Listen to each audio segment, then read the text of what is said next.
On this episode of Game Shack, I give you 12 reasons why you might want to pick up the brand new Defender Partycade from Arcade1up and 3 reasons why you might not want to. Coming up next.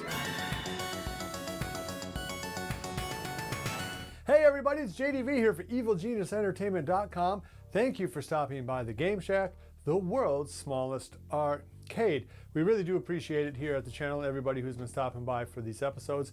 If you haven't subscribed already, we would ask you that you do subscribe and hit the notification bell so you can be informed of when episodes like this come on YouTube. All right, so let's just jump right on into it. Let me give you some reasons why you might want to buy this 40th anniversary of the Defender Partycade that is available right now on QVC for $219. Well, that'll be my very first reason, is the price. In fact, at $220, you could almost buy 3 of these 10 game units for the cost of a single Big Blue.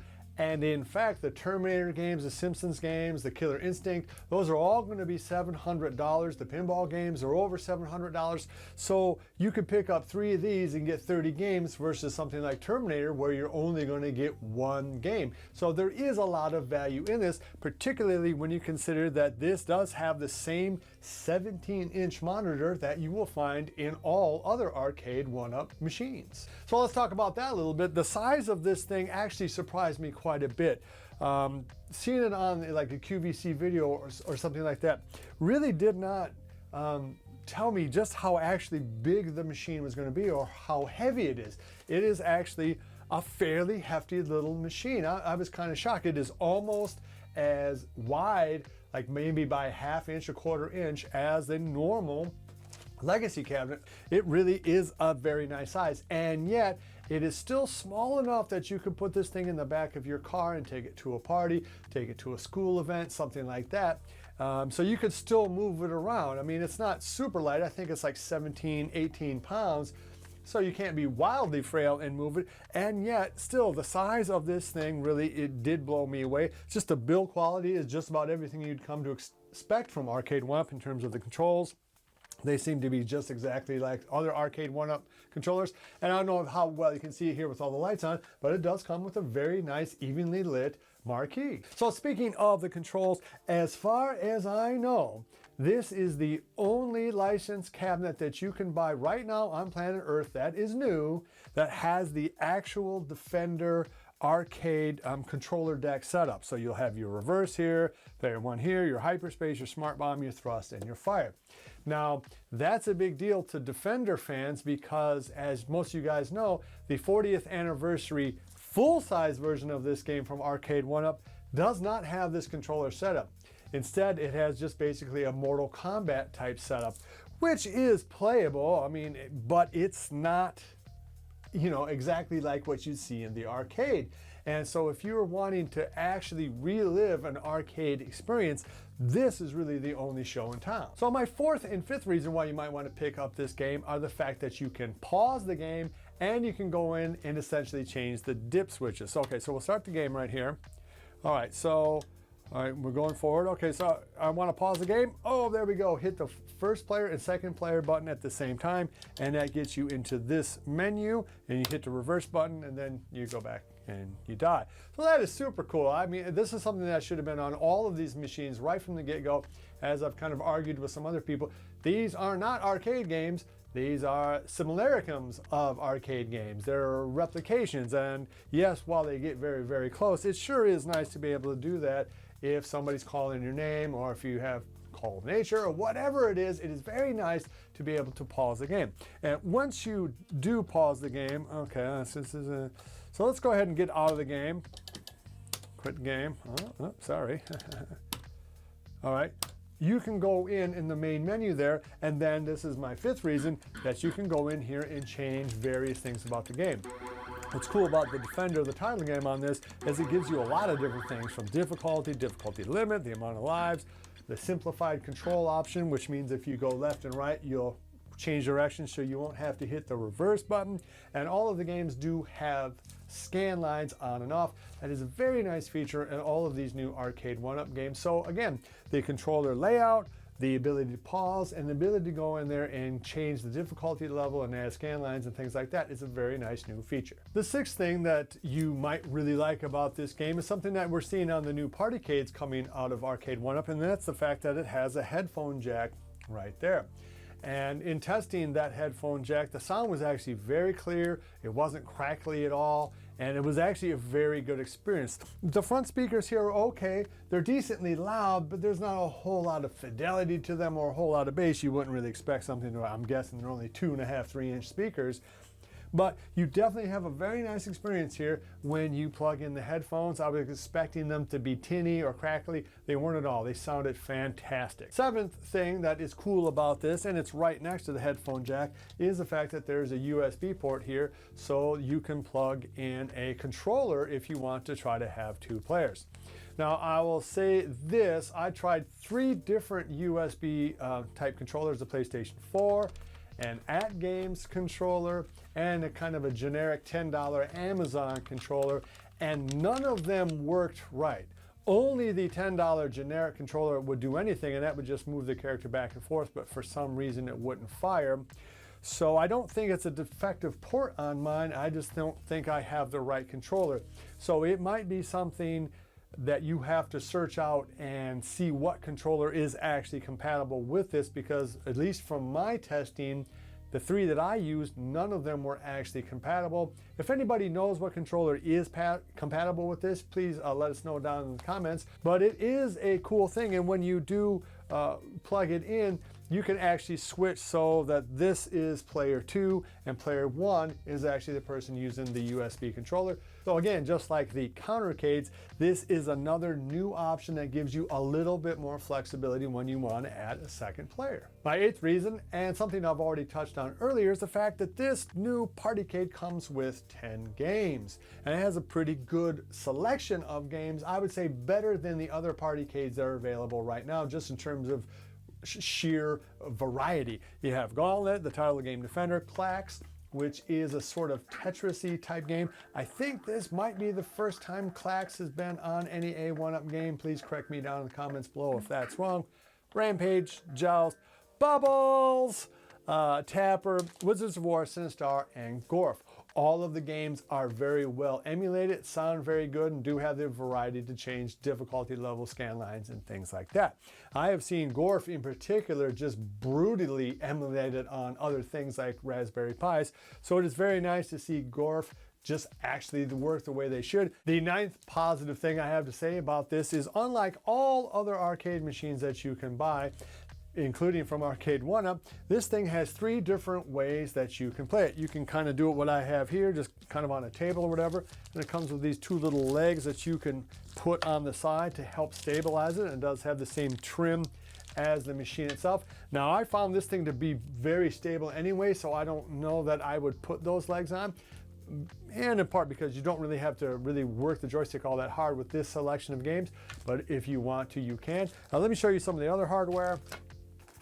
Right here, it's all, so if you want to hang it from your door or if you want to mount it to the wall, it comes with that ability too, and it's very stout, black ionized metal, so very nice quality. In fact, it even comes with a pretty good selection of screws and everything.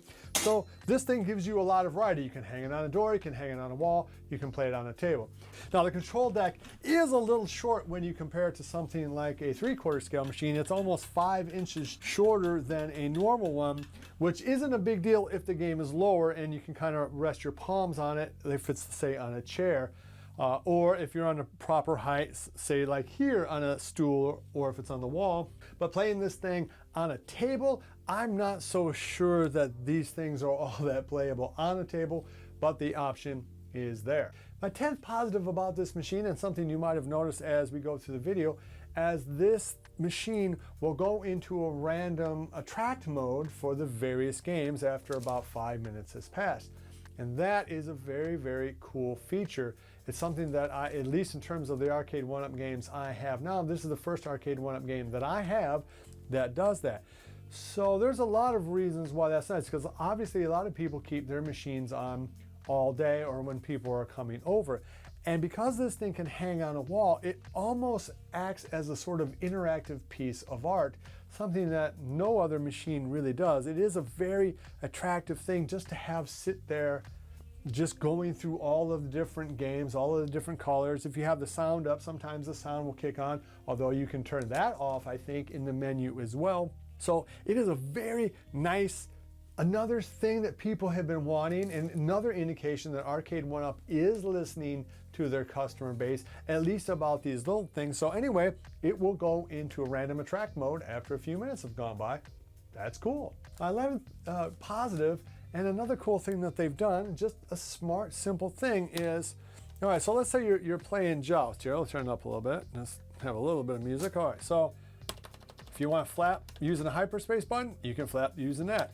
You want to flap using the smart bomb, you can do that. You want to flap doing that or that. So it gives you the option, depending on the size of your hand and the comfort level of where you are on the screen, to use different buttons. Now, you can't really, it doesn't help a lot to kind of shift between them. You're still better off just using the one button, at least in Joust. But it's a very cool feature that it lets you use the different buttons to fire and or flap depending on the game. And the 12th thing that I really like about this game, and anybody who owns other 3/4 scale full-size machines will testify to, they are not the easiest things to put together in the world. Are they super difficult? No, but I mean, you're going to be spending 20-30 minutes of your life at a minimum putting this thing together. But not this. Just like the countercades, this thing comes ready to play right out of the box. I mean, basically you unpack the machine, you unpack the AC adapter, you plug it into a wall, and bam, you're playing. You just peel that thing off. I still have my deck protector plastic on, as a matter of fact. You just peel it off and you're ready to roll. Well, that is a really, really nice thing if you're giving this as a gift to, say, a kid or someone who doesn't have a lot of construction skills at all. There are plenty of adults who don't know how to screw in a light bulb, So this is a very nice thing to have it be pre-constructed right out of the box. And that kind of surprised me because, again, it is a fairly large unit to be something that maybe they could have packed on a little smaller if they hadn't pre-built it. But I'm glad that it does come pre-built and is a very, again, it's just another nice little touch about these Partycades. So while I was really impressed by this machine for lots of the reasons I've already said, there are 3 reasons why maybe you don't want to pick this game up. And let me, and this will be kind of weird, but even though this game does have the most variety of the games and sort of is the best way to get a little taste of everything, there isn't really the killer app. I mean, as much as I do like Joust and I do like Defender, I actually do really like Wizards of War, none of them are Street Fighter. They're not Mortal Kombat. They're not Pac-Man. They're not Donkey Kong. They're not truly A-list games. They're solid B games. Most of these games are very good,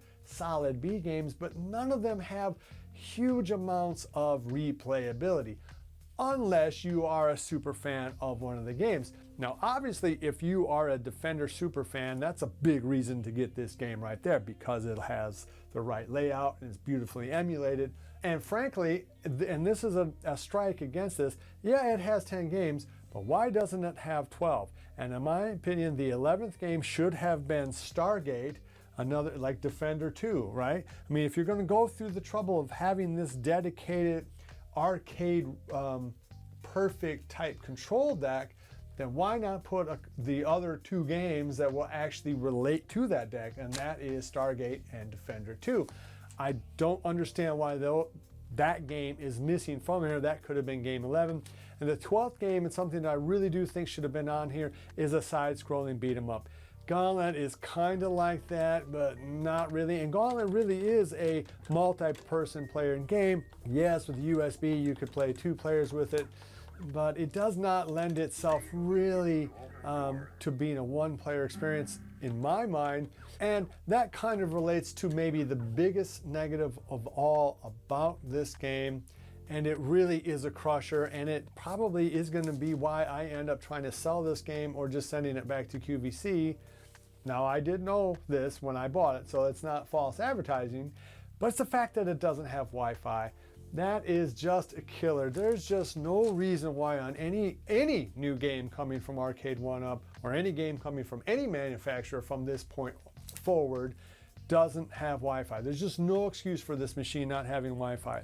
And frankly, it would give a little bit more reason for someone who maybe isn't totally in love with any of these games, so isn't a Defender diehard or a Joust diehard. But if you're like, well, if I get good, then I can post my score online, I can see if I can be in the top 100 in the world, something like that.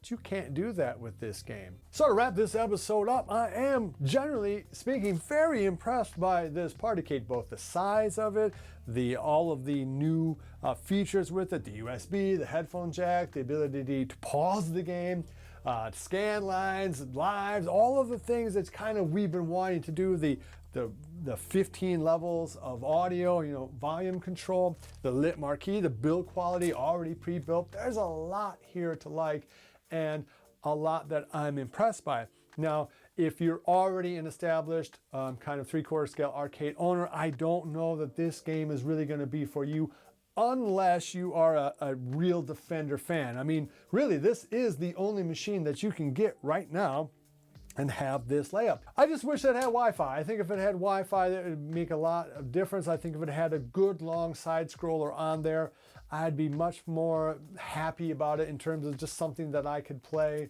you know, while I was sitting in the living room or something like that. It is an impressive machine, and for $219 right now, Black Friday sale at QVC, it's a pretty intriguing thing, maybe even if you already own one. Okay, so that wraps up this episode of Game Shack. I hope you enjoyed it. If you did, please give me a thumbs up on the way out the door. Subscribe if you haven't already. Love each other, and I'll see you guys in the next Game Shack. Mwah! Be sure to visit evilgeniusentertainment.com for exclusive content, swag, casting call news, and much, much more.